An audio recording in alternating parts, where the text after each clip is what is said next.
Whether thou art a ghost that hath come from the earth, or a phantom of night that hath no home, or one that lieth dead in the desert, or a ghost unburied, or a demon, or a ghoul, whatever thou be until thou art removed, thou shalt find here no water to drink. Thou shalt not stretch forth thy hand to our own.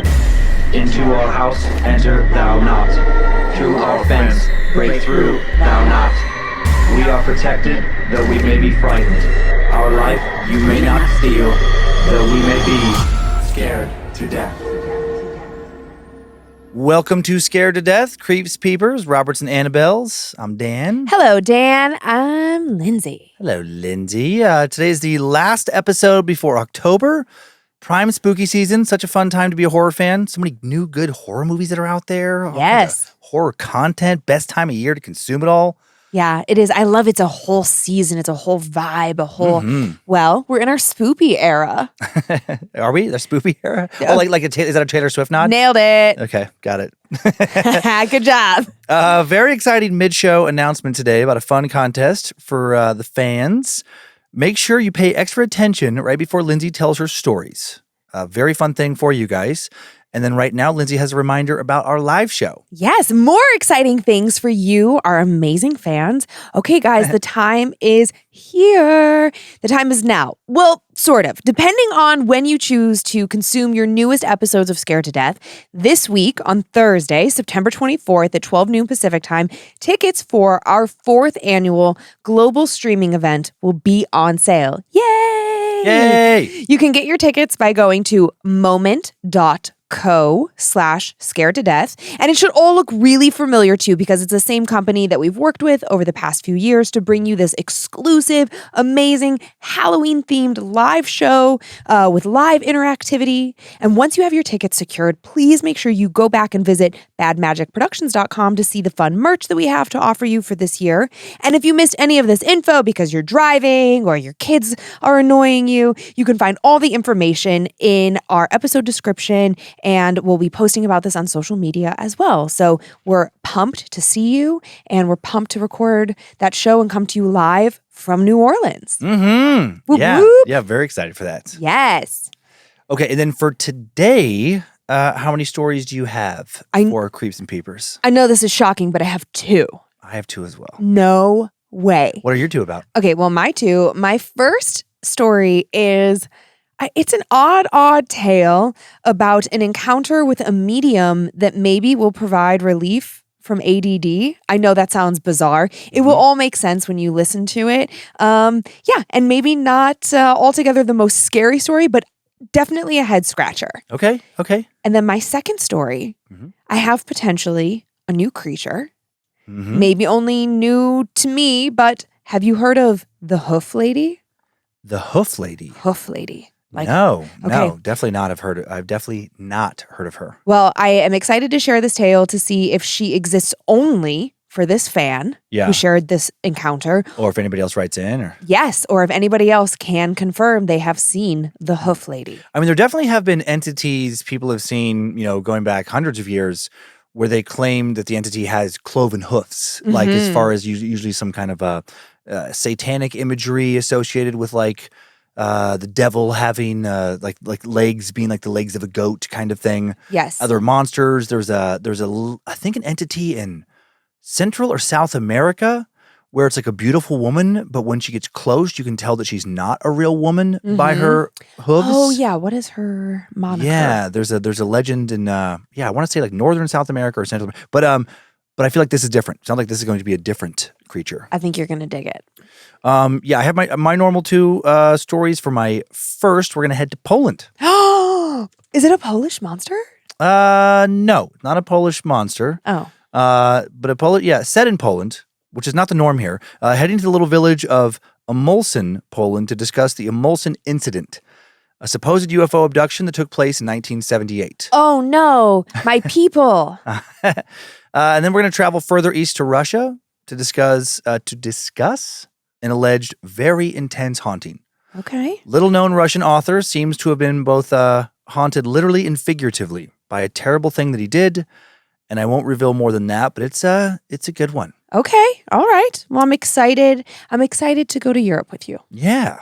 Once you finish your pre-story spoopy sock tradition, I'll get started. These are the world's longest socks. Even when you guys see the picture on socials, you're going to be like, those are very long socks. I think that they're meant to be knee high, but they go even higher on me. And they're just long and they say, eek, ah. Perfect. Exactly. Okay, a little bit of setup on this first one. When we think of where alien abductions take place, I don't think many of us think of Poland. I certainly did not before this account. I feel like a lot of us here in the U.S. tend not to think about Poland in relation to anything happening at all in recent decades. Stories from Poland and what happens in it just don't seem to make it into our news cycle very often for whatever reason. For all of its diverse landscapes, from the sandy beaches of the Baltic Sea coast in the north, to the rolling central lowlands, to the snow-capped peaks of the Carpathian and Sudeten Mountains in the south, Poland tends, at least from a Western perspective, to seem a little slow. A place where people have farmed for centuries and done little else. A place where bustling towns founded in the early medieval era act as small regional hubs, but a place ultimately without a lot going on. Which is not true. It's not true. Not true at all. Been there, and it's a really exciting place. Yeah, no, that just seems to be the perception. It hasn't been a particularly powerful state since the 1500s, when it was, according to some historians, maybe Europe's most powerful state. But because of its location at a geographic crossroads in Central Europe, it was quickly devoured and parceled out between the empires of Russia, Prussia, and Austria. Restored as a nation in 1918, but ravaged by 2 world wars, Poland suffered tremendously throughout the 20th century. Its historically strong Jewish population almost entirely annihilated in Hitler's Holocaust. With the fall of the Third Reich, Poland effectively lost its independence again, becoming a communist satellite state of the Soviet Union and experiencing nearly a half-century of totalitarian rule. Finally, in May of 1989, Poland's communist government fell, along with other communist regimes throughout Eastern and Central Europe, beginning its rapid transformation into a democracy that would again be challenged by authoritarianism in the 21st century. In many ways, Poland is still trying to find its national identity after numerous centuries of outside rule. But back in 1978, before the Soviet Union fell, things were a little different. The government was focused on modernizing the country's economy, raising the living standards. Initial successes, however, turned sour as the world oil crisis and mismanagement of the economy produced huge budget deficits, which the Polish government tried to cover through increased borrowing. Consumerism failed to strengthen the system. Price increases, first introduced in 1976, led to workers' riots, which were brutally suppressed. It was a strange and difficult time. And it got a lot stranger, with a story one farmer told about some incredibly odd visitors to his little Polish community. Time now for the tale of the Emilcin Incident. The village of Emilcin wasn't much more than a couple of rundown streets. It lies approximately 25 miles west of Lublin, Poland's ninth largest city, but Emilcin had none of Lublin's cosmopolitan conveniences. Instead, it was a town of dirt roads and overgrown forests, blue-green ponds, and wide-open skies.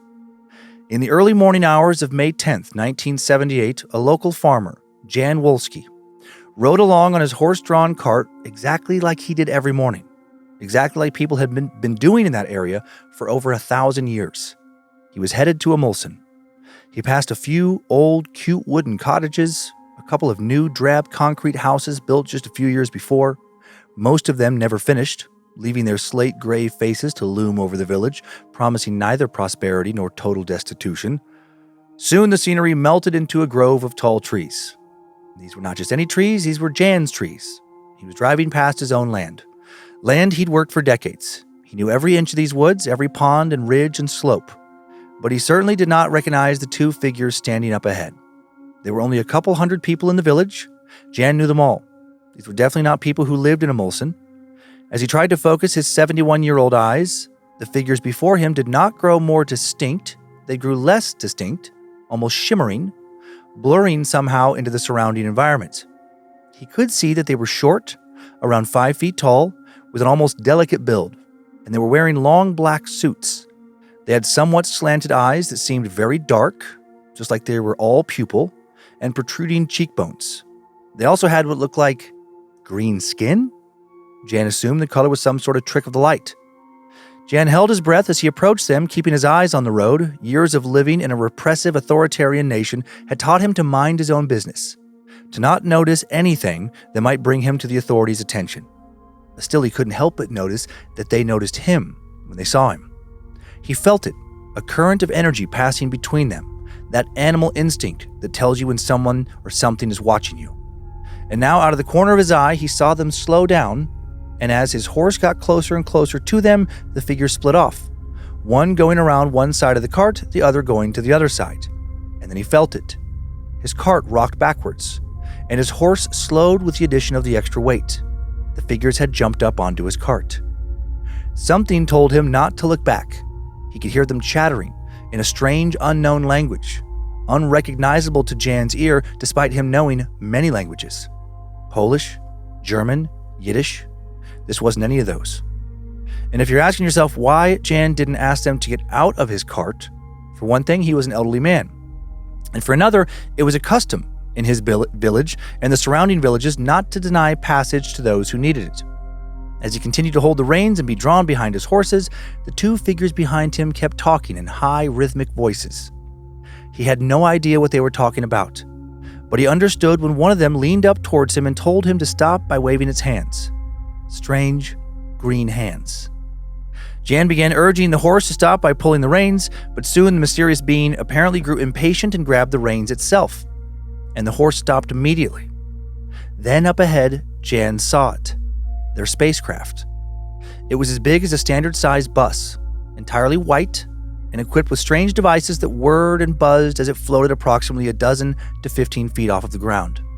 There were no lights, joints, nothing that pointed to how it was constructed, but he did see 4 black barrels attached to drill-like objects that rotated with great speed, though they didn't seem to create any disturbances in the air around them. To Jan's shock, the beings, after hopping off his cart and heading towards the craft, motioned for him to come with them, and wondering if he really had a choice, he did. There was a tiny elevator beneath the craft, and as soon as Jan stepped onto the platform, it whisked him up into the air. Once inside the craft, Jan stopped wide-eyed. The only thing he saw were a couple of benches and several birds. Crows, he realized. They all seemed to be paralyzed, their wings, legs, and heads twitching, but their bodies unable to move. They stared at him with wide, helpless eyes, as though begging him to help them. Now Jan wondered if these beings were about to do the same thing to him. And, speaking of beings, there were 2 more on the craft. If he had any hope of escaping, it was long gone. One of these new 2 figures gestured for Jan to undress. With trembling fingers, Jan removed his jacket, then undid the 4 buttons on the front of his shirt. He'd hoped he'd be able to get away with that, but once he'd gotten that off, the creatures gestured for him to undress completely. Shoes, pants, underwear. Finally, he stood before them, naked, vulnerable. He watched in amazement as one of the beings appeared in front of him with some kind of gadget. It looked a lot like 2 dinner plates held face to face. The gadget proceeded to slowly orbit him, as if scanning him for something. When it was done, the being who had brought it stepped away with it, apparently having all the information he needed. And Jan understood that it was time now to put his clothes back on. Once he was clothed again, he could see that the beings were now eating something that looked like icicles, which they cracked into small chips and gobbled up. One being pointed at an icicle, then at Jan, as though to offer him some. But Jan shook his head no. He didn't want to offend them, but he also really didn't want to have anything from this experience end up inside of his body. Or anything else inside his body. For all he knew, they'd already put something in him with that dinner plate thing. Then the door unlatched, Jan stepped out. Turning back, he took off his hat, told them goodbye, and all 4 of the beings, green, definitely not human beings, took some sort of bow. With one step, Jan now somehow found himself on the ground, heart racing wildly. He made it back to his home, asked his wife where his grown boys were. She said they were somewhere outside, asking in a concerned voice if something was wrong with their horse. Jan was now already racing to the field behind his house where he found his sons. He instructed them to go back to the field with him, but he wouldn't tell them what he'd seen. He wanted them to see it for themselves, in case it had been a hallucination. A neighbor joined the group, but when they arrived back at the spot, the craft was gone. But there were signs that something very unusual had just been there. In the craft's place were strange footprints, depressions in the dirt as though the creatures had taken soil samples as well. The craft had also left large, square indentations in the grass. And that was the end of the event. The story soon made its way to Zissa Blania, a ufologist from the city of Łódź. Blania came to Emilcin within a few weeks to investigate the incident, and he uncovered even more strangeness. First, he got a psychologist to confirm that Wolski was not insane and that he was not lying. Blaney also found another witness, a 6-year-old boy, who said that he saw a bus-like craft flying over the village that same day. That boy was Adam Popiolek, who, upon seeing the craft, had run back to his house and burst into the kitchen, shouting to his mother there was something in the sky that could destroy their house. When his mother looked outside, she couldn't see anything. Based on these 2 alleged eyewitnesses, the media quickly picked up the story.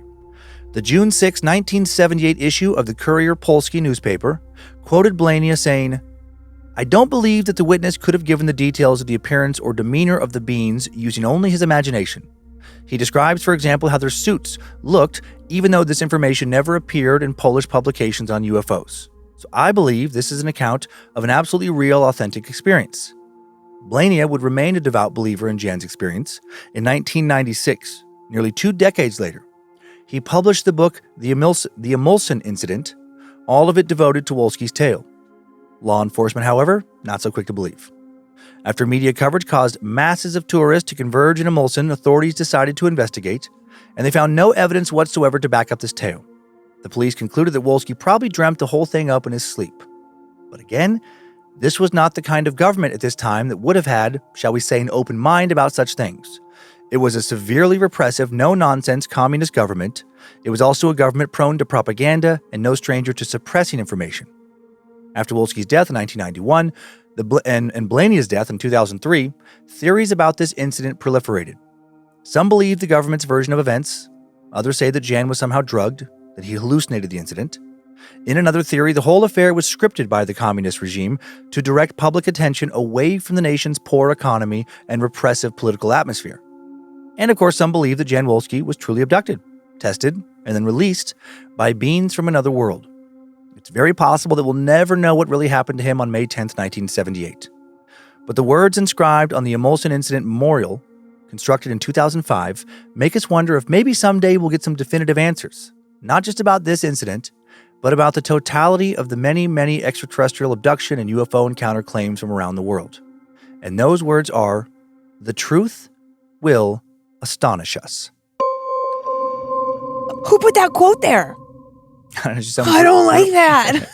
No. Some X-Files fans? Wait. Take it back. I don't like that. Because to me, a quote like that indicates that somebody knows something. And I'm hoping to know something. I don't care for it. Yeah? No.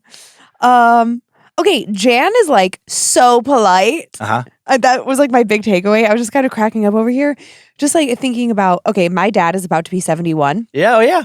And I'm just thinking about like my dad back in his homeland, like, you know, driving this buggy, like horse-drawn carriage, in awe of my dad really does love like landscape and nature. Yeah. So I can just picture my dad being in awe of God's earth. And, you know, my dad would say like, this is what God provides us and the beauty, and God's world is so perfect. And look at these perfect green trees. So I'm just like imagining this. And it's like, okay, well, yeah, in this culture, we give everyone a ride. So I'm not going to ask. Okay. Yep. I will take my clothes off for you. You betcha.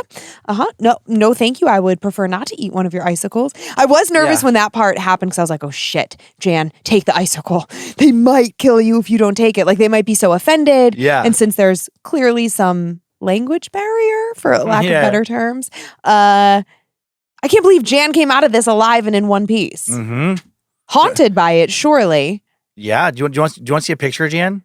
He is. Does he look like my dad? No, but he's cute. Oh, he is so cute. Yep, just like see your dad, Ed, wearing that hat. Oh yeah, my dad loves a newsboy cap. On the horse-drawn cart over there in Poland. Tending to his farm. Yeah, he does. He doesn't look so much like my dad, but you've never seen a picture of my Uncle Gus. And my Uncle Gus is like a very thin version of my dad. Okay. And it's so funny, I think sometimes like maybe not everyone is in touch like with their heritage or what their look is. Well, and a lot of us, our heritage is like myself, so watered down. Totally. That you don't feel connected. Totally. Yeah. But when I see a picture, when I went to Poland, I was like, oh shit, you all look like me. Yeah. Like I am Part bone structure and everything. Yeah, because I'm half Polish, half German. I mean, And there's more or less. And there's so much, just for like people listening, Poland and Germany are so interconnected going back so many centuries. It's fascinating. That like someone, it's like, okay, yeah, I'm half German, half Polish. But you might actually be, if you just look back 6 generations, all German, it's all the same mix of people in that area. Yeah, I remember when I did my 23andMe, it's like I'm like 86% Polish. Yeah. And there's like a tiny bit of Russian and like Which a little bit also heavily mixed into Poland. Yeah, like a little bit, I think maybe like a little like Ukrainian or something. But there's just, but again, all right there. And that's hilarious that your other ethnicities are the same essentially. Exactly. Not exactly, but like Ukrainian, Western Russia, Eastern Germany, it's all kind of mixed up in the same Slavic people there. Yes, and I remember like as I was starting to understand history more, I wasn't very interested in history as a young person. Yeah. But in my older years, I've gotten like more interested in it. To find out that there was so much of a strong Jewish population in Poland, because I've always, of all the religions, I've always been the most drawn to Judaism. And you probably have a variety of Jewish ancestors. I'd be shocked if you didn't. Yeah, I mean, listen, you guys, if you want, I could sing you the Chamosi. Okay, so carry on. Sorry about that tangent, you guys. Right. It just made me really happy. Here's this is cool. This is a page from a short Polish comic book about this event. The title translates to The Visitors. Cool. Drawn by Gegory Rosinski, which is not... All those skis. I know. And that's not exactly his name. It's how I'm guessing his name would be anglicized, since Polish is about as easy of a language for me to wrap my head around as Icelandic. Like some of it, I'm just like, I don't even know what those letters are. Rafal is fluent in Polish. Isn't that crazy? And then I'll listen to someone in like a video speaking in Polish, and I know based on the captions that they're saying the word I want, and I'm like, I don't think my mouth could move that way. Like I don't even know where to begin. I think you would surprise yourself. This next one, a photo of the Emilcin Incident Memorial. Okay, you guys, this memorial, don't get excited. It's a giant ass rock, with a like marble plaque on it, and at the very top, a silver metal cube. It's a big slab of marble. That's all marble, but they just have that one section polished. Got it. Yeah. Okay. It's pretty funny though. Yeah. It's cool that they did a memorial for it. I know, but I'm like, that's interesting though, like a memorial, like nobody died. Yeah. And then this one. Oh, what is that? This is a pic of an illustration of what the aliens that Jan saw may have looked like. It comes up in a lot of articles. I just find it hilarious because the way it's drawn, is he a burglar? Like it's like he's wearing like a little thing where he could pull down over his face if he wanted. Yeah, like a balaclava. Yeah, it's like it is. Like he came to Earth to sneak into people's homes. His face looks like some weird combination of like Nicole Kidman now with all the work done on her face, and like Angelina Jolie and Michael Jackson. Oh yeah, it's an interesting look. He has strange. It's like very high cheekbones. The eyes are. It does look like somebody who's had way too much Botox. It reminded me for some reason of the Hamburglar, and I was picturing this guy working with this guy. These two pulling off a heist. I do love a McDonald's cheeseburger. Oh yeah, and then last. Why are they so delicious? I know they really are. And then the last one. This is just a montage of Jan Wolski on the top there talking to a reporter, plus an illustration. Well, there's a spaceship up top. Excuse me. Recreation of what they think the spaceship looked like up top. Okay, that's interesting because generally when we see like a UFO, we think of like this cylindrical. Cylindrical, yeah. Let's say spherical. And this is more rectangular. Yeah, this one reminds me looks like a bread box, quite frankly. It reminds me of an Airstream. Yeah? It's like an Airstream trailer with like little poles on the ends for landing, I guess. And then the bottom right is for proportions. Like how that little alien is related to Jan. And how the little burglar is related to Jan. And there's Jan. Oh my God, he's so cute. I fucking love him so much. Oh, Dad. The fit 71-year-old working that farm. Yeah. Sorry, I'm hung up on the recreation of the UFO. It reminds me of nowadays people with trucks who put those like things on the back of their truck that you can like camp in. Like oh yeah, like Jerome has one where it's like it kind of extends over the bed of the truck and over the cap. Yep. Silly. Okay, well, this is a fun story. I mean, something different. Yeah, I'd never heard of it. Me either. And what's funny is, like a lot of these stories, sometimes I'll suggest like, hey, can you look into this? But a lot of it is, every month, Sophie, Molly, and Olivia just send like, okay, 5 choices each. What do you think of this? What do you think of this? What do you think of this? And if I don't like any of them, they'll send more. Yeah. But right after, oh my gosh, I'll say it at the end, but I believe it was Sophie. Yeah, it was Sophie once sent this one in.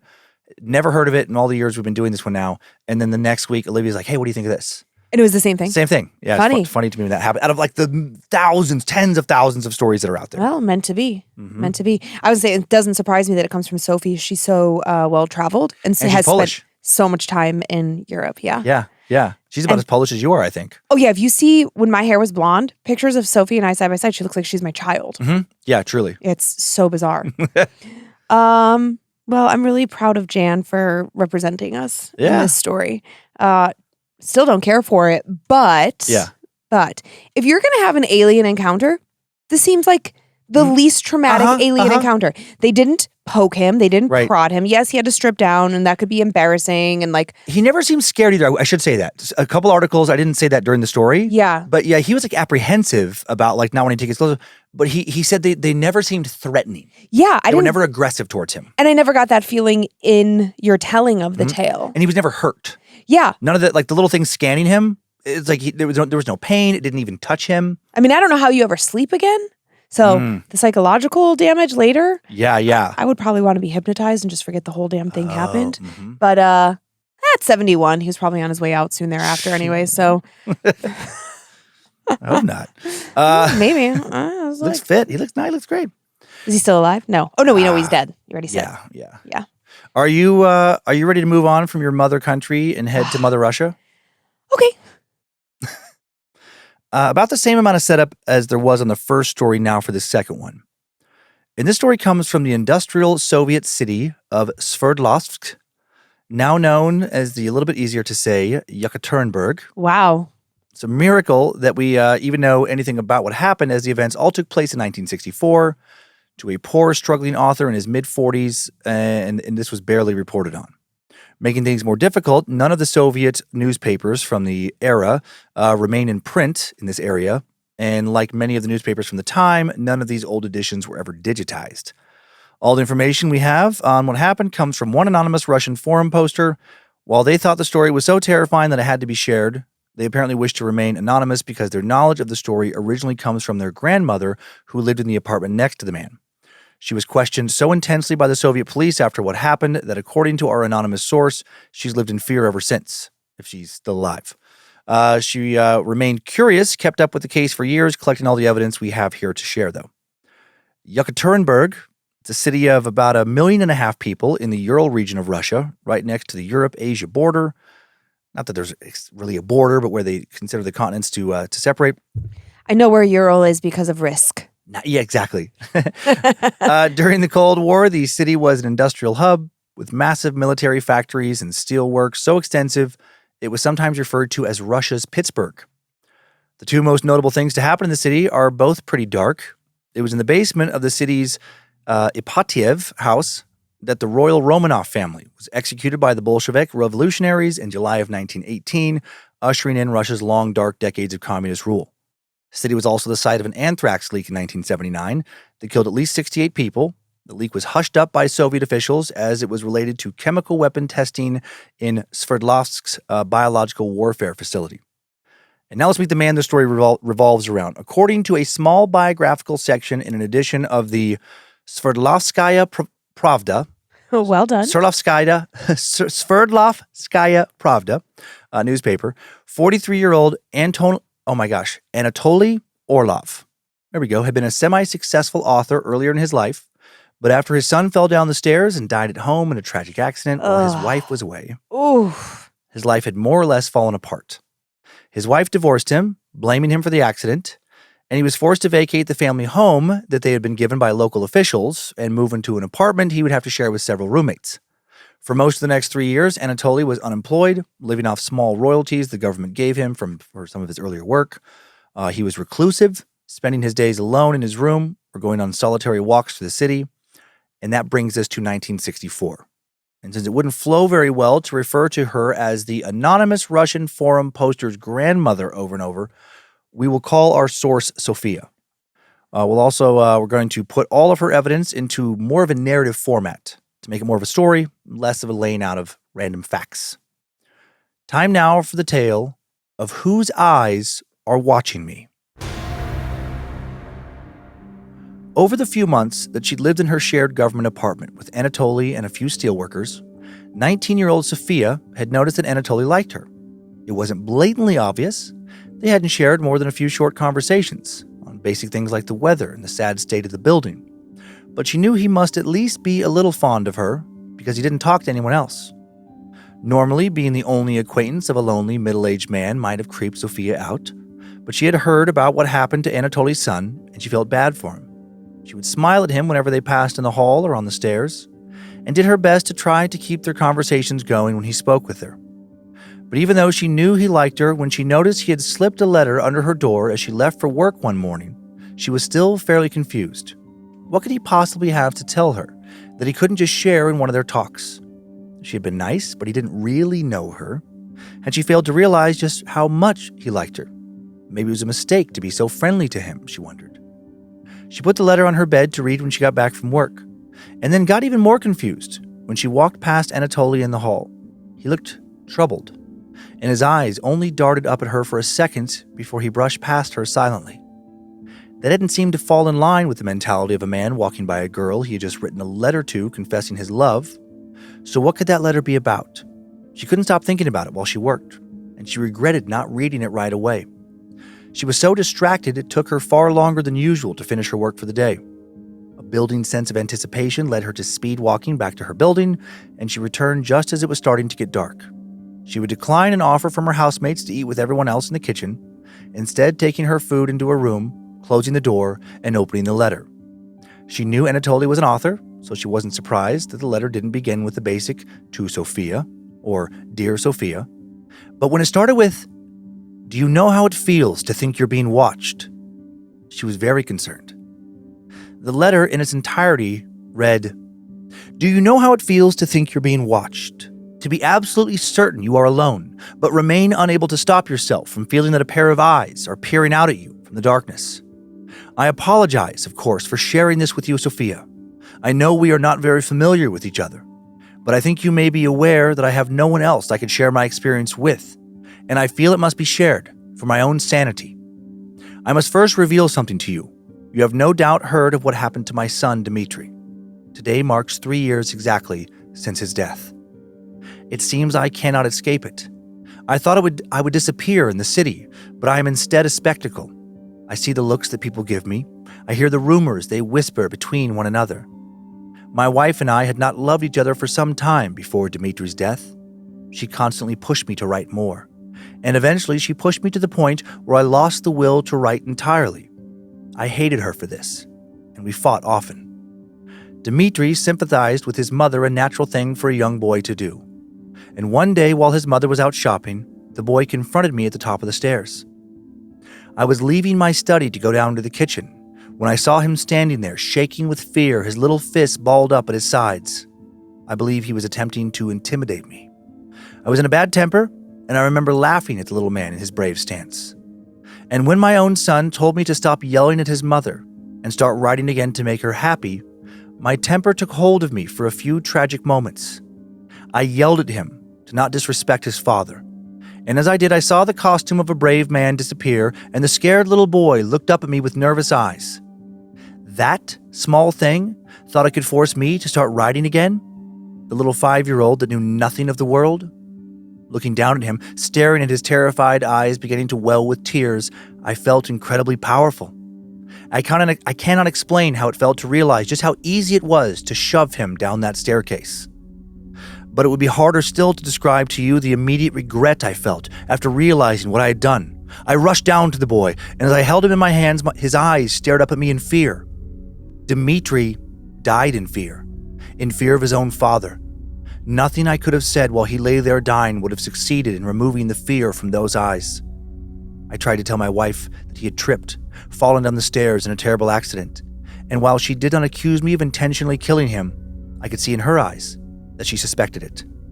And though she felt she could not accuse me of murder, she accused me of carelessness, and when she demanded a divorce, I of course did not fight it.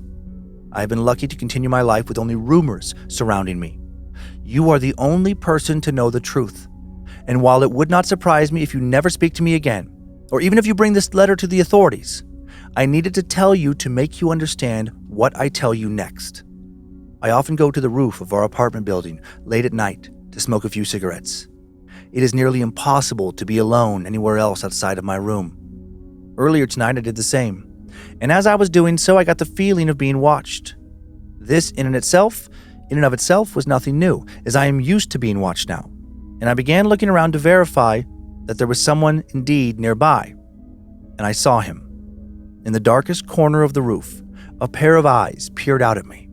It was so dark that I could not see a body or even the rest of a face, only a pair of eyes. The eyes did not look threatening. They looked nervous and scared. They darted back and forth, but always came back to me. A million thoughts raced through my mind as I stared at those eyes. No one else could have been up there. I had walked around the roof enough to be certain I was alone when I arrived, and the door had been in my sight the entire time. So who or what did those eyes belong to? This is why I have confessed to murdering my own son before telling you this. Almost immediately, I realized with horror the familiarity of those nervous eyes. They looked like Dimitri's eyes. In fact, they were Dimitri's eyes. I myself do not understand how I recognized them so quickly, but there is not a doubt in my mind they were his. I must have stared at them for an hour. They remained in the same state of fear the entire time.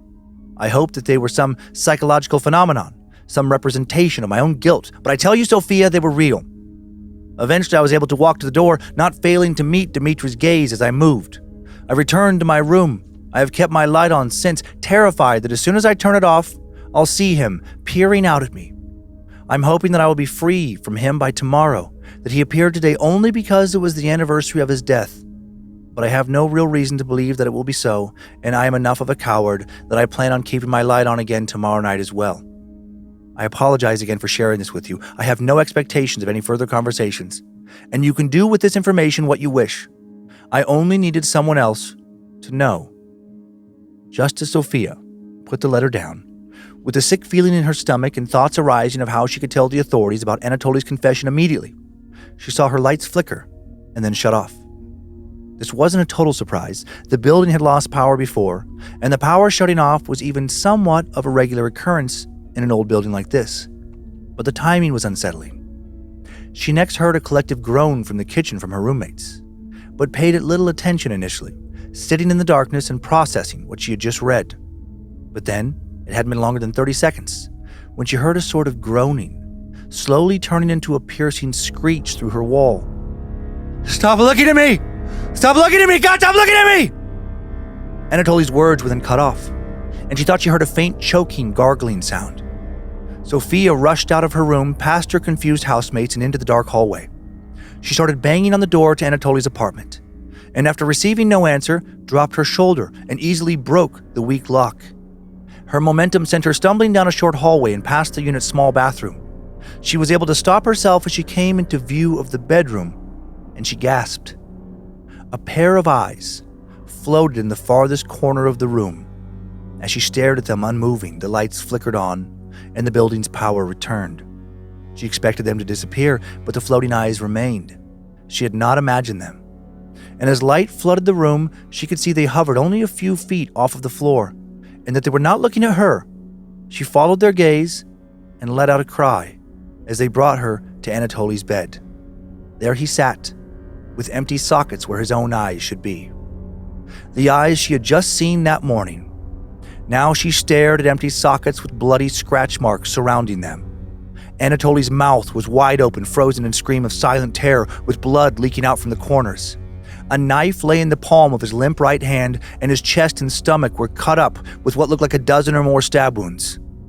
Sophia ran out of his room to alert her housemates, and they only needed a quick glance into Anatoly's apartment to be convinced that a call to the authorities would be required. Anatoly's room was quickly blocked off, and after each housemate was given some initial questioning, Sophia was allowed back to her room. Worried that the authorities would realize that her knowledge of Anatoly murdering his own son gave her a motive for killing him, she hid Anatoly's letter under a floorboard before passing a sleepless night. In the morning, the authorities would come back to her apartment, claiming she was needed for further questioning. But once she'd been taken to the local police station, they revealed to her that she was being charged with Anatoly's murder.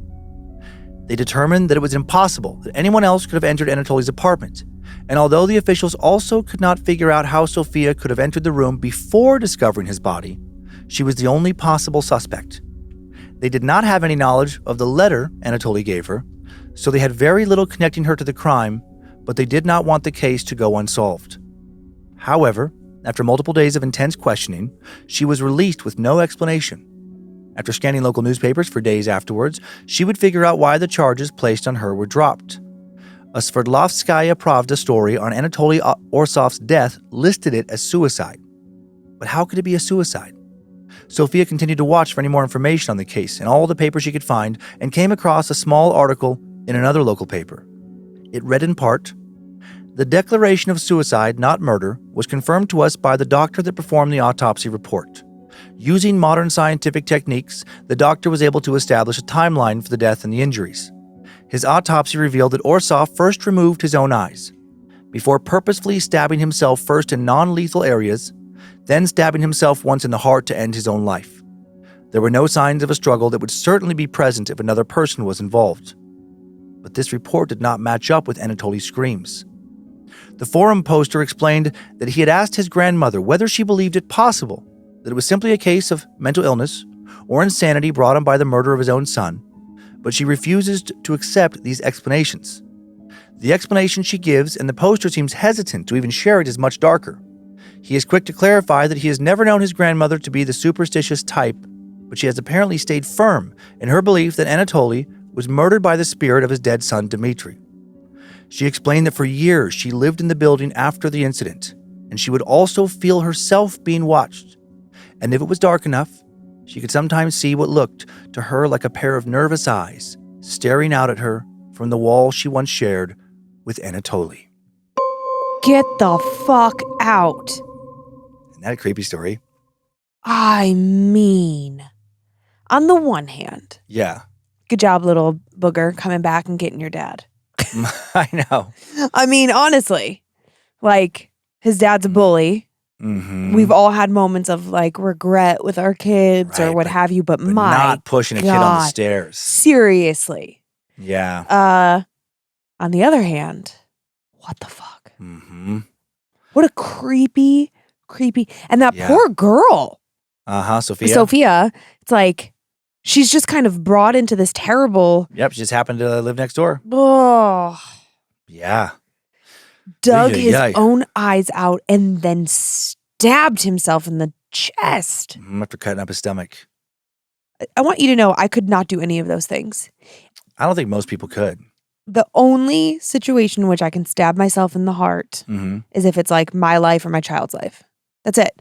Kyler Monroe or me, and I'm like, all right, close your eyes, guys. I'm going to do it. Oof, yeah. I'd have to. Yeah. There's no other choice. But even then, it would still be so hard. I know. I always think about, I just talked about him recently on Time Suck.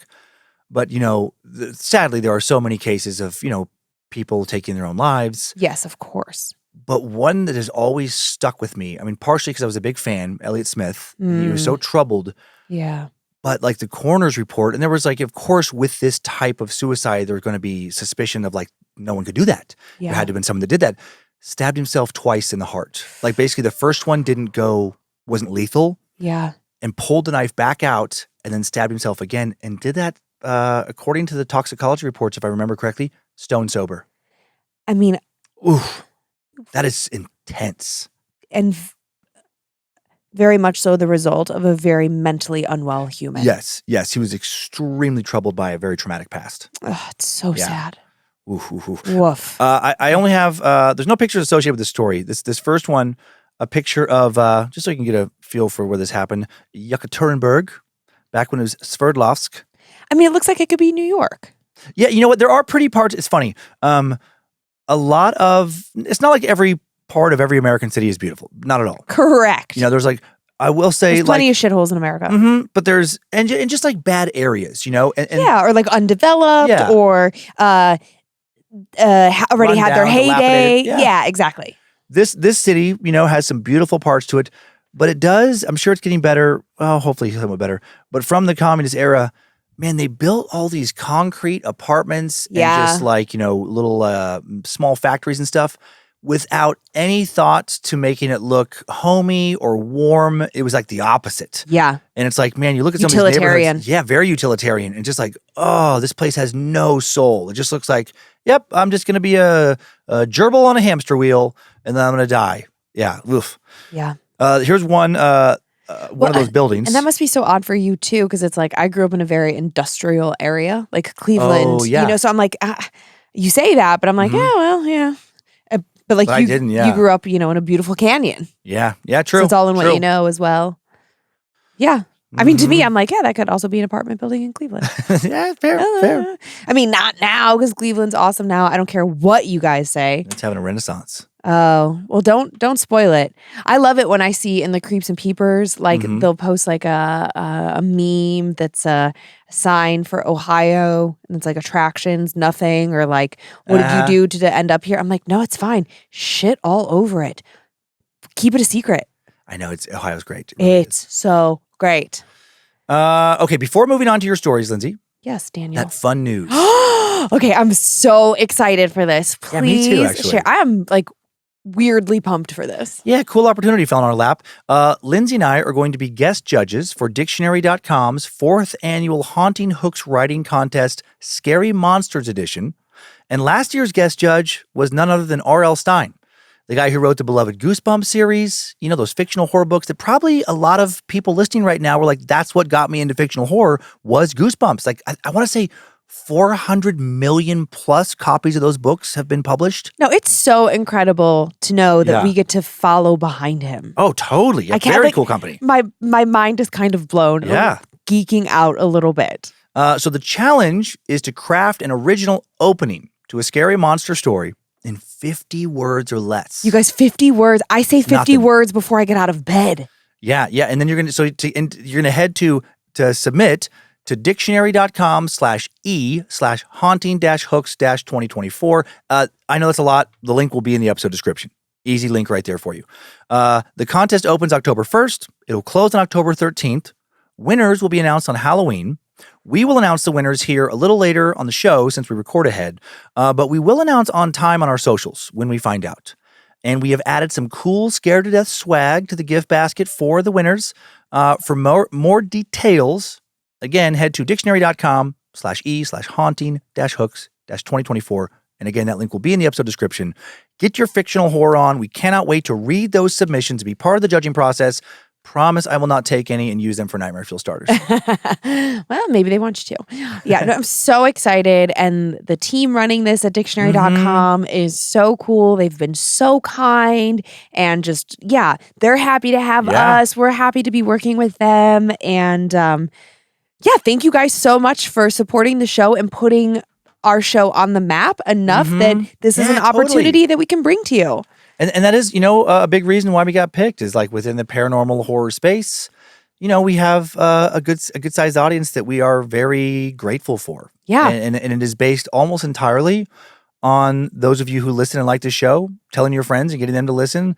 I mean, as the podcast space becomes more and more crowded, advertising in traditional ways gets more and more difficult. Definitely. It really truly relies on, do you like it enough to share it? That's it. Yeah. So we're so excited. And if I'm not mistaken, submissions are free. Yes, I believe they are. And again, the details will be in the link, but I believe they are totally free. So really, just a really fun, cool thing to further entrench you in spoopy season. Yeah, and if you're, a budding horror writer. Oh my gosh. What a cool feather in your cap if you were to be one of the winners. And don't worry, Dan and I cannot and will not be submitting, and nobody on our team, like our researchers, nothing they're eliminated from being able to do it. And obviously people from other, it's not like it's just going to be, they're advertising it themselves too. It's going to be just a bunch of random people. We won't know who is a fan of the show and who's not. Exactly. Yeah, we're not going to see names at all. They've told us that. We will just see the 50 words or less. That's it. They're going to pare it down to their favorites, and then we get to pick the winner from there. We hope it's one of you guys. So come on, put your best foot forward. Make us look so good. No pressure. Okay, Dan, who's your Layla this week? I got a purple Layla. Is Purple Layla going to submit to the dictionary.com story? No, she doesn't feel like she's having writer's block right now. Oh, gosh, I hate when that happens. She's taking a little break. Okay, well, let's explore this story about a medium and a little bit of relief from ADD and how that all kind of comes together in a paranormal way. Hello, Lynze and Dan. Hello. Let me start off by saying that I'm not a regular listener of your podcast. How dare you? I'm not a big fan of scary stuff, but I have to read this because this is so funny to me. But I've been slowly building up the courage to listen to a full episode without stopping to catch my breath. Okay. Thus, I'm writing this story as a request from my best friend, Jess. Now, Jess is a huge fan of your podcast and what you'd call, quote, the perfect fan. She wears the merch, supports you on Patreon, Oh my God. tells everyone about it. Yay, Jess! Yay, Jess! The reason she requested for me to send my story is because she thought that instead of her sending it as a second person account, it would be more fun if you guys heard it straight from the horse's mouth. So if this actually makes it to the podcast, then hey, Jess, I told you I'd do it. I guess my story begins when I was in high school. A couple days before prom, my appendix burst, and I was taken to the hospital for surgery. Unfortunately, a somewhat easy procedure became a life-threatening situation when I had an issue with the general anesthesia. I basically died for about a minute, which led to me being in a coma for a few days. Once I woke up, everything was fine, or at least it seemed that way. And before you ask, no, I didn't see the white light at the end of a tunnel. It just felt like taking a really long nap, but I digress. Over the next couple of weeks, I started noticing things happening around me or to me. I would, for example, turn off the lights after leaving a room only to find them on when I came back. Or I would leave my car keys in a drawer only to find them on top of the counter when I was looking for them. Or my parents would find food on the counter that I swore I'd put back in the fridge. I honestly thought I was losing my mind. My parents thought that it would be best to pay another visit to the doctors to see what was going on. The doctor put my fears at ease when he confirmed that I did not have a brain tumor and that I was in fact too young to have early onset dementia or anything of the sort. He said I probably had an attention deficit disorder that was amplified by the whole dying on the table thing, and that I was simply forgetting that I had done all these things. A few more weeks turned into months, and the problems didn't go away. I was still experiencing odd occurrences on a daily basis. Eventually, I grew used to it, and most importantly, made my peace with the fact that this was now my new life. I was grateful that it wasn't something life-threatening at the very least. Fast forward 6 years. I moved in with my now ex-boyfriend. During our time living together, the episodes became more and more sporadic. I thought for sure the medication combined with lots of yoga and meditation were doing the trick. After a year and a half, we broke up, he moved out of the apartment, and I was living by myself. Not long after, the episodes returned and became a daily occurrence. I would leave the house, turn everything off, only to come back to find the TV and a few lights on. I would find open containers of food and drinks that I guessed I often forgotten I had opened. I had increased my medication, but I wasn't doing great. Fast forward a few more years. I started working at my current place of employment, where I met my now best friend and aforementioned fan, Jess. It took me a while to open up to her about my issues, but one afternoon, after a few too many drinks, I told her my story. I was expecting a reaction of something along the lines of her laughing at me or being concerned that there was actually something wrong with my brain. However, she held my hands, and with eyes wide open, she asked me if I had ever entertained the idea of being possessed or having an attachment.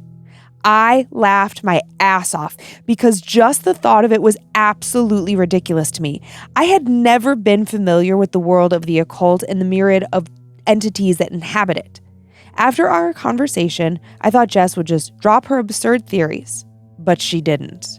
In fact, she began sending me tons of research and information of other similar cases of people being somewhat haunted.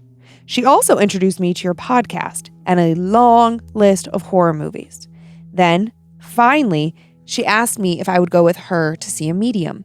She promised me that if I agreed, she would drop it and not speak of it ever again. And so I went. The following Saturday morning, we paid a visit to a medium that had a shop in the next town over. I walked in there thinking that it was just going to be a total waste of time and a bunch of baloney, but at least Jess was finally going to shut up about it. We both sat at one side of a small, round table, and the medium sat in front of us. She proceeded to light 3 candles on the table that was also sprinkled with some herbs, crystals, and whatnot. She asked us for the reason for the visit. After a nudge from Jess, I told her the gist of what was going on and gave her a few examples of my quote-unquote attention deficit disorder. She motioned to me to hold my hands. She closed her eyes, and after about a minute of total silence and strange facial expressions, she asked, "Were you hospitalized when you were younger?" "Yes," I responded, thinking it was a lucky guess. "But that's not it," she continued. "You were in the hospital, yes, but you were gone and they brought you back, correct?" "Yes," I stuttered, locking eyes with Jess. The woman opened her eyes, let go of my hands, and calmly said, "Sweetie, you brought back something with you. I feel a presence of a benign spirit. Maybe a child. The spirit is attached to you, but I can tell you that it isn't strong enough or malevolent enough to cause any real damage." "So you're telling me," I questioned, "that whatever this thing is has been moving things around, turning lights off and on, and messing with my stuff for the last 9 years of my life?" She nodded and said that maybe I would have also heard or seen something if I didn't have such an agnostic predisposition. "Well, do you think this thing is ready to leave me alone?" I asked, and she motioned to hold my hands once again. And after a few seconds, she said, "Yes, all I had to do was ask." And to this, I laughed out loud and said in a very cynical voice, "Sure, please leave me alone. Time for you to go bye-bye," and shook my head, chuckling. And then, very suddenly, the 3 candles in front of us flared up for a few seconds and then blew out completely. Jess and I gave each other what the fuck looks. The woman stood up and said it was done and collected $300 for the visit. I didn't believe that she had done anything. I totally thought that the candles were some kind of trick and that I had just been scammed out of $300. However, it has been 5 weeks and I haven't had a single, quote, ADD episode. Do I now believe that I've had a spirit attached to me for the last 9 years? Maybe. But the thought of something watching me and messing with my life for so long is just so damn creepy that I'd rather convince myself that that lady was just a really good psychologist. All the best, Rachel. Wow, thanks, Rachel. It's such a silly story, but it's also like, I don't know, there's something really compelling about it.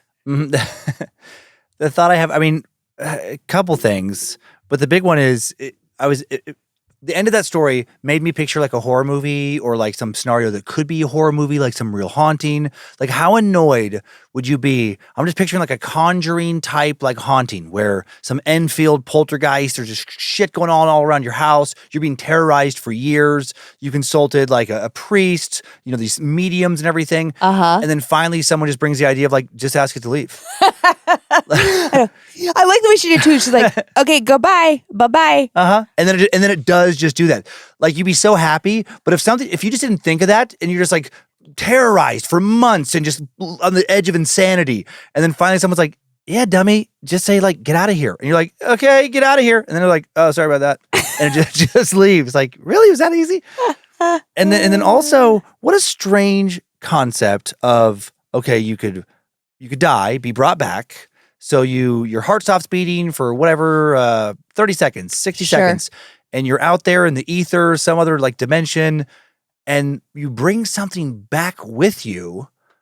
It's just that whole thing, that whole concept is so strange to me. Like, what is this thing doing out there, just hanging out? Does it want to get brought back with you? Did it just get like stuck? Oh man, like a piece of lint or whatever on a sweater, and now it's like, God dang it. Like, yeah, I want to go back to my life. Right. I was about to move on to the other side, and now I'm stuck until this idiot figures out how to tell me just to get out or to leave. Or that entity, child, whatever, doesn't even know it's dead. Oh yeah, the spirit of a child in this case. Yeah, and maybe like was just living its like life on this other plane in this other dimension. Yeah. And now all of a sudden is very confused. And for 9 years is just like, where the fuck am I? And I do wonder, okay, going with the premise of yes, there are these spirits on this other side. Yes, okay, you can bring them back. Does time work the same for them that it would for you to just hit your knee? I hit my ankle bone really hard on this desk. It's fine. But I'm like, does time work the same? Or when you have little moments of like, ooh, I feel something, is it kind of like blipping in and out? Like on its end, is 9 years 9 years? Sure. Or could 9 years be a couple days? Because I feel terrible for this thing. Right. If it gets dragged into our world for 9 years. And what if for 9 years it's moving your shit around, just trying to get your attention? Oh my God, just desperately. Please just let me go. Just tell me I can leave. Just tell me I can leave. Just ask me to leave. All these weird rules we don't know about. Mm-hmm.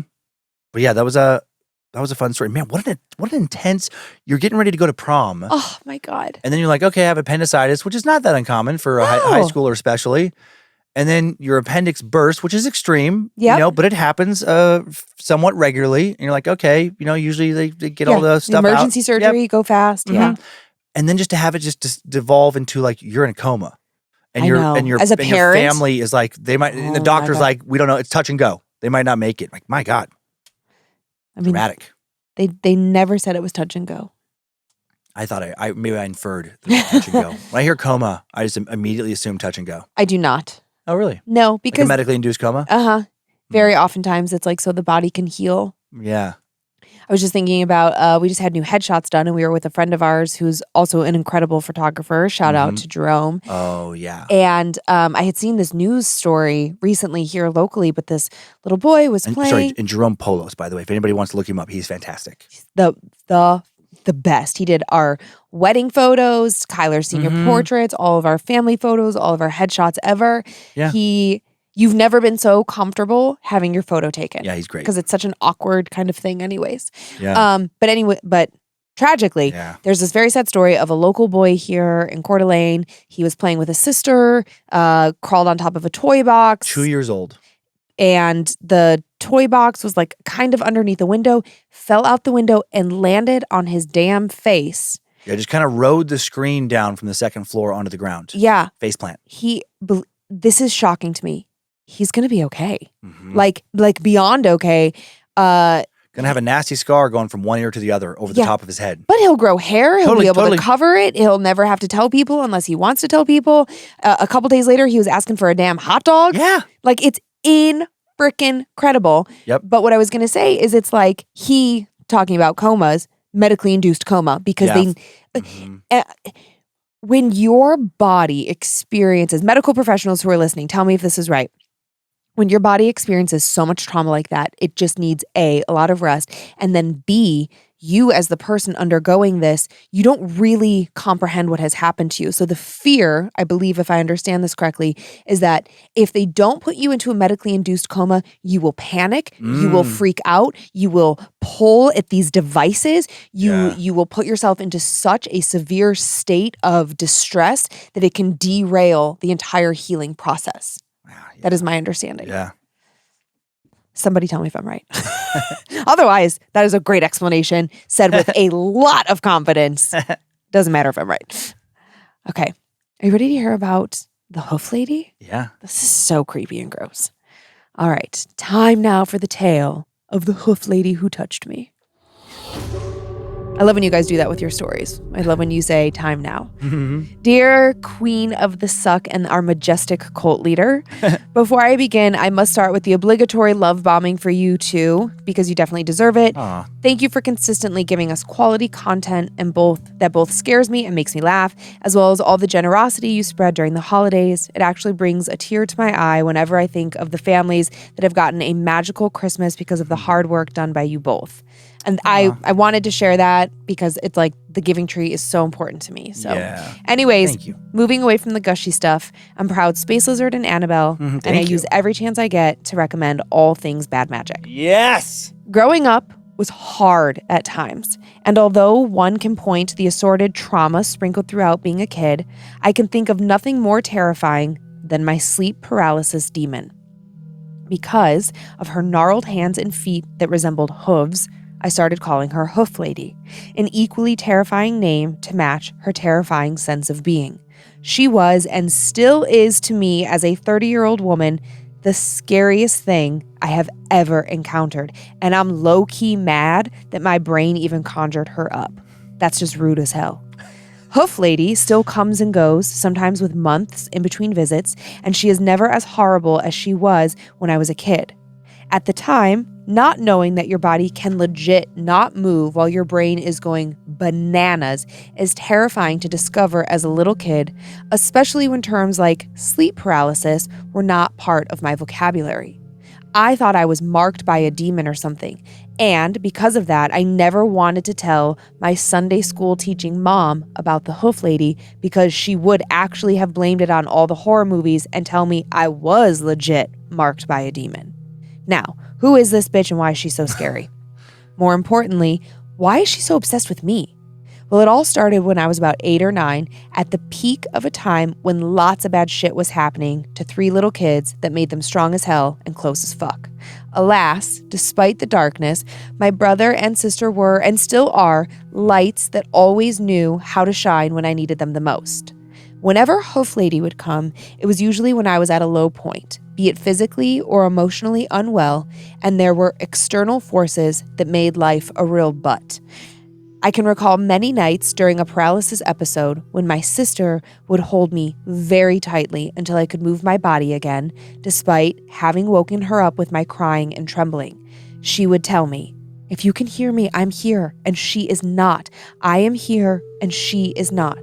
And my sister never made me feel dumb for being afraid of something she couldn't see. That night it happened, I was 12 years old, and I remember it being so hot outside. It was summer break. My sister wasn't home because she was a cool 14-year-old and had lots of cool 14-year-old friends to have sleepovers with, leaving me all alone. The Hoof Lady hadn't shown up in months, so when I say all of my defenses and guards were lowered, that is an understatement. I did all the wrong things that night. I ate too many chips, I drank like 7 Code Red Mountain Dews, and watched B-grade slashers right before ditching the blankets and remaining exposed as I slept. Falling asleep was easy, but soon my sleep was disturbed by the ugliest butt plug known to my mind. Typically, I would smell the Hoof Lady before I heard her, and definitely before I saw her. She smells exactly like you'd imagine, rotting meat and maple syrup. Instead of her normal plan of action, this bitch decided to switch things up that night in a very much "surprise bitch, bet you didn't see me coming" fashion. Shortly after having fallen into a deep sleep, it started. My body was lurched into such tension that my eyes were forced open, and it's hard to explain exactly how it feels, especially how helpless you feel. But I knew that feeling all too well, and I knew what was coming. Crazy to think that no matter how many times I had seen her, and even if I was aware that she was not real, she was still the scariest thing literally ever. The dread set in, and I began to silently sob because I knew I would smell her scent soon. I remember how all of my tears were running sideways across my face, making me feel even more vulnerable. I heard my tears as they hit the floor with a loud slap, like a whip cracking. Slap, slap, slap. I told myself that if I didn't smell her, she wasn't coming for me. I felt like I had been lying in that frozen position for hours, even though I knew it had only been a few minutes. I was still not smelling her though, but that's what Hoof Lady did though. She made each moment feel like it would never end, building so much dread within me that I believed I would never be able to move again and that I would die like that. Because of the way I was lying on my side at the very edge of the bed, I could only see in front of me, not below me, where my tears were pooling on the floor. And then it happened. Hoof Lady began to slowly ascend from where I could not see below me, no less than 3 inches away from my face. Her hooves were covering her mouth as she rose to my eye line, mocking me for not being able to make a sound. I heard what I thought was the slapping of my tears hitting the floor as she began to remove her hooves from across her mouth. Each finger she untangled made the slapping sound as I watched her place her hands on my bed, 1 finger at a time. She kept eye contact with me and opened her mouth to speak. And that's when I smelled her. She sucked in a massive breath, then ever so slowly blew it out into my face. The familiar scent of decay, a smell like roadkill in her mouth, bathed me as I sobbed. It felt tangible. It covered me. And I cried harder in quiet desperation. And then in one quick motion, I discovered she could actually reach out and touch me. She covered my mouth with her gnarled fingers, silencing me with her hooves, moving closer to my face. Her freezing cold and slightly damp hooves smelled impossibly worse than her breath. She tilted her head to one side and began to speak to me. "Oh no, Teddy, don't do that." She always called me Teddy, and I think it was because she wanted to taint the loving nickname my mom had given me. I was struggling to breathe with her hooves covering my mouth, sending me into a further panic. She noticed it, and she enjoyed it. She leaned in less than an inch from my face and whispered, "I got your daddy, and I got your mommy, and Sissy isn't here because I got her too." She was giggling between each statement like she was a goddamn comedian doing a stand-up routine, unable to keep her face straight. The last thing she said before she slithered down the side of the bed was, "And I'm gonna get you too, Teddy." With one final giggle, she uncovered my mouth, put her ugly finger to her lips in a shh, and slowly lowered herself back from where she came. As soon as I couldn't see her, I was able to move again, and I screamed. Oh, I screamed so loud that I had a sore throat the next day. I'm not ashamed to admit that I screamed, and I screamed, and I screamed. Most of the time, I didn't scream after an episode because my sister was typically there holding me, but I was waking up the whole damn trailer park that night. My mom, brother, and dad burst into my room all Mortal Kombat style, ready to fuck up whoever needed it. My mom was in the front, leading the pack of my rescuers with nothing but her two fists. Behind her was my younger brother, only 10 at the time, in his little underwear with his little wizard staff that he used for his character in his D&D campaign. My dad, who has a very pronounced Southern accent, was already screaming, "Oh, hell no, you done fucked up, you dumb motherfucker."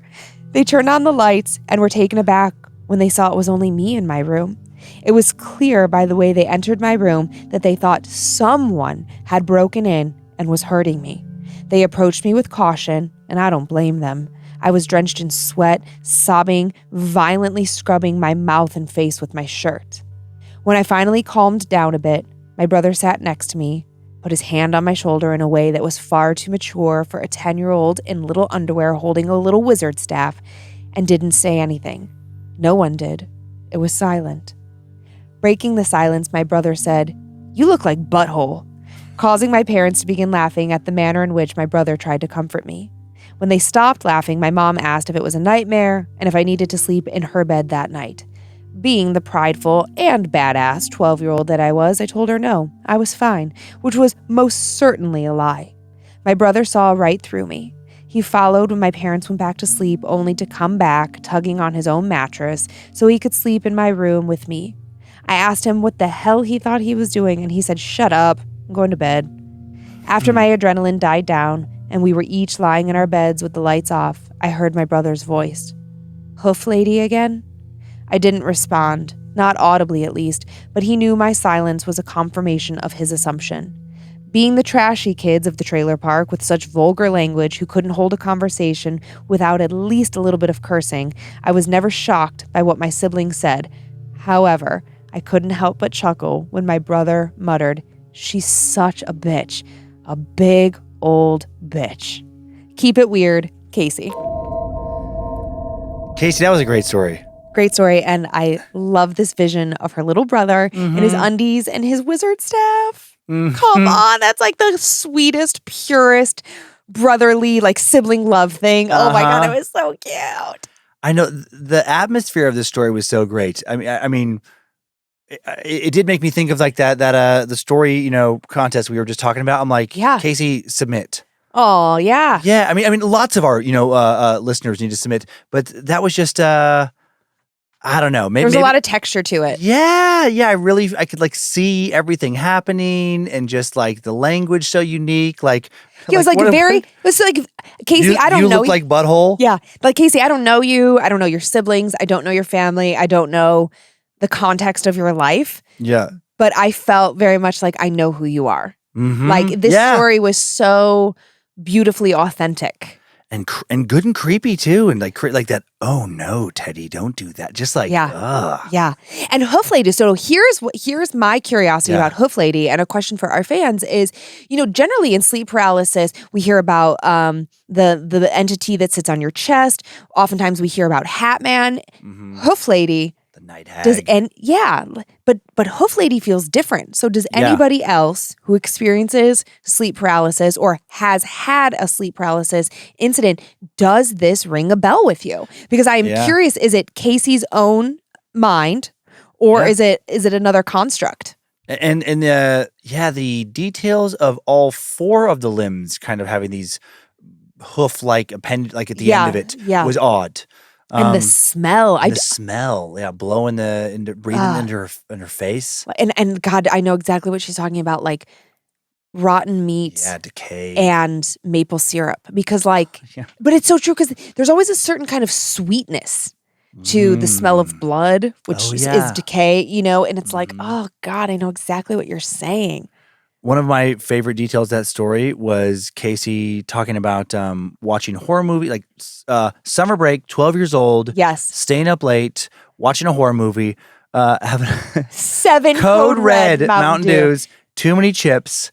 And it just made me think of, I'm like, oh yeah, in my own childhood, my introduction to stand-up comedy and horror was kind of simultaneous. Okay. Because I would have my friends, they would come over to my house. My friend Kyler Wilson, like we were poor. He was even more poor. Yeah. Like we were less poor because we had satellite TV, illegal satellite TV. But you had it. We had it. We had a satellite in the yard, and my stepdad bought this black box scrambler that gave you all the channels. And so my house was the one house you could come over at this time around Riggins and watch like HBO, Cinemax, that stuff late at night. Skinemax. Yeah, but they'd have like the soft porn essentially. But honestly, what we watched the most of was middle of the night horror movies. Mm-hmm. And they would just have like stand up, half-hour specials and stuff on in the middle of the night. Yeah. But I'm like, but the horror movies especially, I remember the snacks detail killed me because my mom would let us eat whatever. Uh-huh. And we would have like bags of, big bags of like nacho cheese Doritos, Cool Ranch Doritos, a big batch of no-bake cookies, tons of soda. And I'm like, yeah, we probably eventually just fell asleep because we were so sick. Like to come down from an insane amount of sugar was so hard. But that just immediately brought me back to my childhood. It's so funny because my household was so different. And I oftentimes wish that I would have grown up around more struggling lower middle class people because we were in like a very middle class neighborhood, but the people that I was surrounded by, they didn't have the same struggles that we had. Yeah. Yeah. But so I love the camaraderie that you're sharing. Totally. We had a lot of camaraderie that way. But my mom's house, so different. 80s, the sugar-free fad. So, You had to eat healthy growing up. I did not. Oh, my mom was like, okay, you can have Kool-Aid, but it's sugar-free. You can have Jell-O, but it's sugar-free. And like me having a sleepover at my house, my mom was like, okay, guys, I will order you one pizza, limited on the toppings. Obviously, now looking back, I'm like, well, yeah, because we couldn't afford like a gajillion toppings. 1 2-liter of one caffeine-free soda, like a root beer or like a Sprite, and then that was it. And then it was like, whatever you could raid in the cupboards. You might find like a Pop-Tart if my brother hadn't like eaten them all. Other than that, it was like, oh, you could have some some leftover casserole. You could have some veggie sticks. There's always fresh fruit. Veggie sticks, fresh. We had no fruit or vegetables around. Not even bananas. Like I don't know how I didn't get scurvy as a kid. Well, because your grandparents gave you vegetables. Would give me some vegetables. That's true. I'd have fruit and vegetables with my grandparents. But when you're talking about like the pizza, about your mom, saying you can have one pizza, probably for health reasons too. Yeah. This is how different my childhood was. My mom would be like, we'd have like a Red Baron pizza, whatever, like from the grocery store. Yeah. And she would insist, like her being like, health, we gotta eat healthy, would be like, you have to eat a couple pieces of pizza before you have your soda. So like, to me, like health food was anything that wasn't soda, potato chips, or candy. God bless. Yep. So like a chicken pot pie that just came out of a little box, you put in the microwave. That was a substantial meal. That was the health food. That was the good food. It's so interesting. Nutrients. Oh my gosh, we should talk about this like in depth on a bonus episode. It'd be so interesting to compare like notes in that way. But because we were so poor, pre-made freezer meals, even to this day, are more expensive than my mom buying all the ingredients and making everything. And then like my grandmother lived with us for a long time. And so she was old school. Like we had blankets stuffed with feathers from chickens that she had gotten plucked out. I mean, you used everything. Your family cared too much about trying to be healthy though too, because if money is the only thought, there's a bottom tier at the grocery store, the food with like the least nutritional value, where there's no way you could make from scratch stuff for less than these kind of like Reese's burritos. Oh my gosh. And just the low level pizza. Yeah. No, our poor food was like we ate a lot of rice. Like a lot, because rice is really cheap. Yeah, true. Yeah, just like a lot. There was like a lot of rice and chicken, my beef and gosh. chicken, this and rice. Lots of casseroles. I did grow up with a lot of casseroles, aka hot dishes, depending on where you're from. So a lot of cream of celery, a lot of crema. But my mom has always cared very much about her appearance and her weight, and therefore, we were very. Yeah, so you thought about calories and stuff. Yeah. I want to keep this going because I know it's not a bonus one, but the rice did remind me of one of my mom's favorite dishes to make growing up. Yeah. Skull Valley. What the hell is that? Oh, yeah. I can't believe I've never told you about it.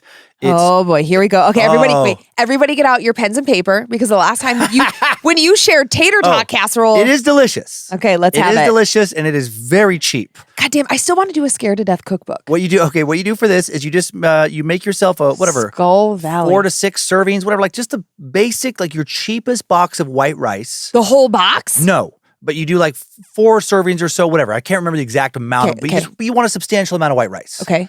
Because then what you're going to do is you're going to, on your plate when it's all done, I'll just describe the plate and you can work backwards. Okay. Because it's going to be easy. The plate is just going to have a base layer of white rice. Mm-hmm. So just as much as you want. Got it. And then on top of that, you put ground beef that's been seasoned with taco seasoning. This is the cheapest little bag of taco seasoning you can find at the grocery store. Okay. There's a layer of that. Then you put shredded cheddar cheese on top of the beef. Okay, this sounds delicious. Mm-hmm. And then you put a whole bunch of ketchup all over everything. Oh no! And then not done. And then the things that makes it magic. You just take a bunch of nacho cheese Doritos and you just crumple them up and you put them on top of all of that and you surround the edges with like the bigger chips. And then you get that crunch and you just dig in and that's the whole dish. Why is it called Skull Valley? Your brain skull? I never got a good answer for that. I asked my mom, why is this called Skull Valley? No one knows. No. So she didn't invent this? She didn't make it. No, she got it from a friend of hers. Okay, ladies and gentlemen, while you still have your pens and paper handy, Skull Valley. I'm going to tell you my dad's favorite recipe. Oh yeah. Slop. He literally calls it slop. Mm-hmm. Okay, now you can do this with homemade mashed potatoes, but you probably want to do it with like the flakes, like the box mashed potato situation. Yeah. You are going to make mashed potatoes. Set that aside.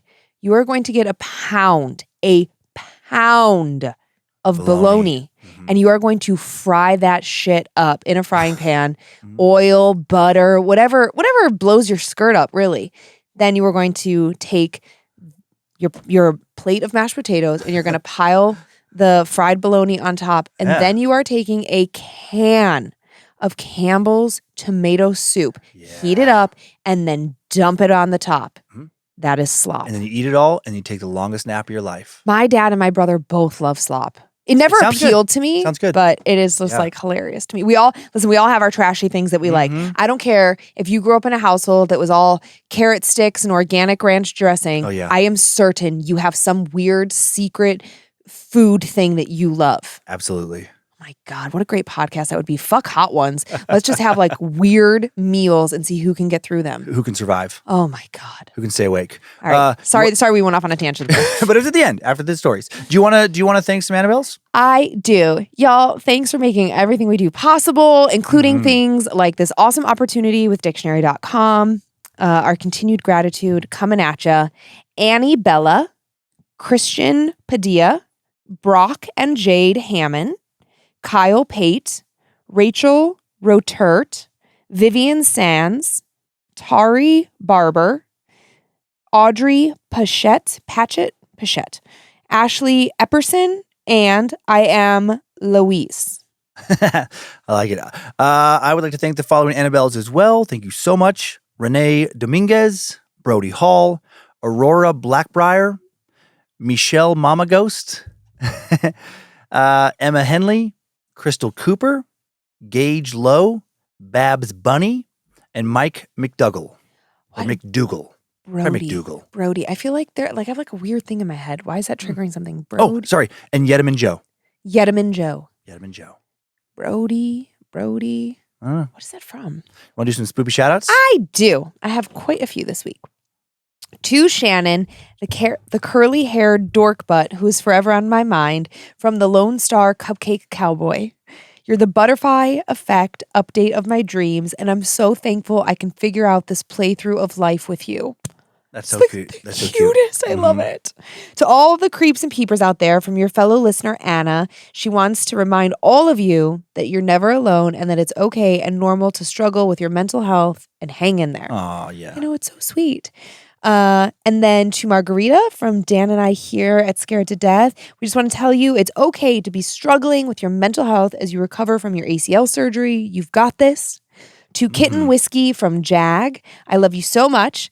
Thanks for showing me Scared to Death. And if you don't propose to me using a shout out, I will say no. Just kidding. But maybe not. Yeah. Don't risk it. I know, honestly. To Peggy, even though Lloyd is not allowed to call you that, from Lloyd, to the best mom ever, I'm so proud of how we have grown. I wouldn't trade you for the world.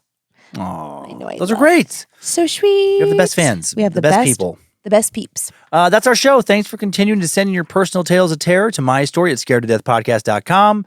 You can email us for everything else, info@scaredtodeathpodcast.com. Thank you to Logan Keith scoring today's show. Thank you to Heather Rylander organizing the My Story emails. Thanks to book editor Drew Atana polishing and preparing listener stories for book number 6.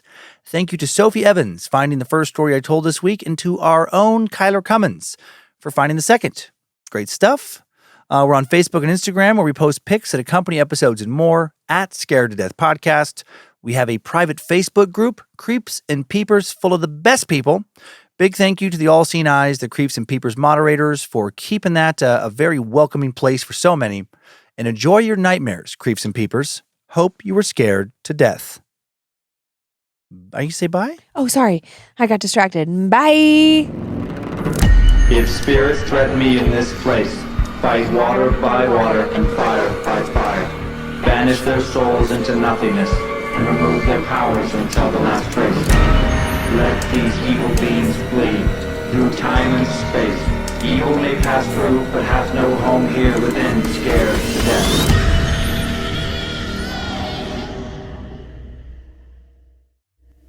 Mad Magic Productions. I do love a McDonald's cheeseburger. Oh, yeah.